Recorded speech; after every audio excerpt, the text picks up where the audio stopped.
To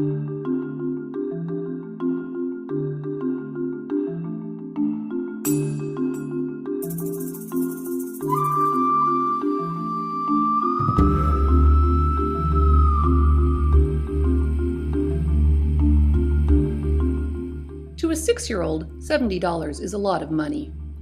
In 1998, Ryan Hurljack's class in Kemptville, Ontario was raising money to dig wells in Africa. The teacher explained that although getting water for most Canadians was as easy as turning on the faucet, many children in Uganda had to walk over 3 miles each way to gather water for their families.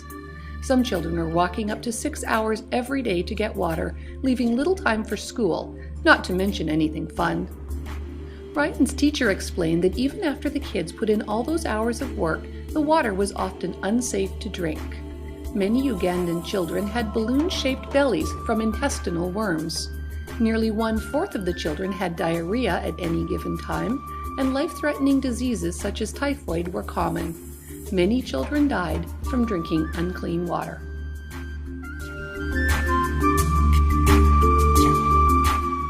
The teacher explained to the first grade class that $70 was enough to drill a new well that could provide water for an entire Ugandan village.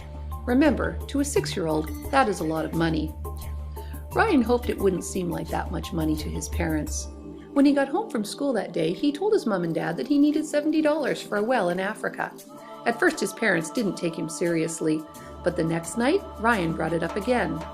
And when his parents refused again, he brought it up one more time the next night. Finally, his parents came to a compromise. "If you're really serious about raising $70, said his mom, "you can do extra chores around the house." She thought that would be the end of it. But Ryan vacuumed and cleaned and washed windows and picked up pine cones and did all kinds of other chores.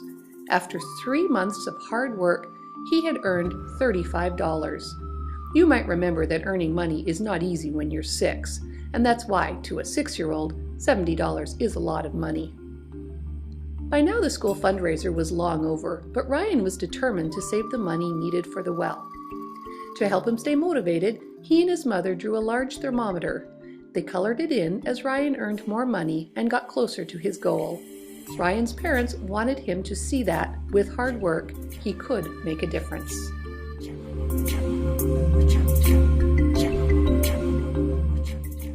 When Ryan had finally gathered $70 in a cookie tin, he and his parents went off to the office of an organization called WaterCan. WaterCan builds wells in developing countries like Uganda. Ryan presented the money he had earned, $75 in all.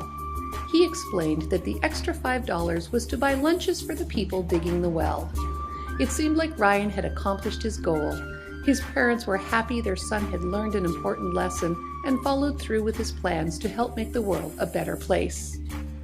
The people at WaterCan were happy with Ryan's donation, but they also explained that it actually cost nearly $2,000 to build a well in Africa, not the $70 Ryan thought.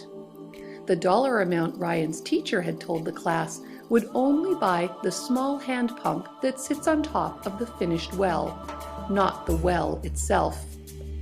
If you thought $70 was a lot of money to a 6-year-old, imagine what $2,000 was like. Many kids might have given up.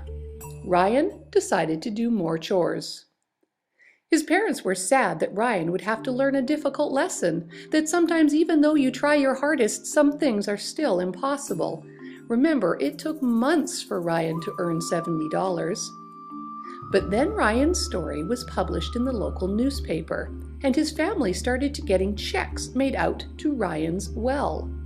At first the checks came in only a trickle. Then the trickle became a stream, and soon the stream became a river. And not long after that, Ryan achieved what his parents thought was impossible. Ryan's well was drilled next to the Angolo Primary School in northern Uganda. Again, it looked like he had done his small part for the people of Africa. Now he could say he was finished with his project.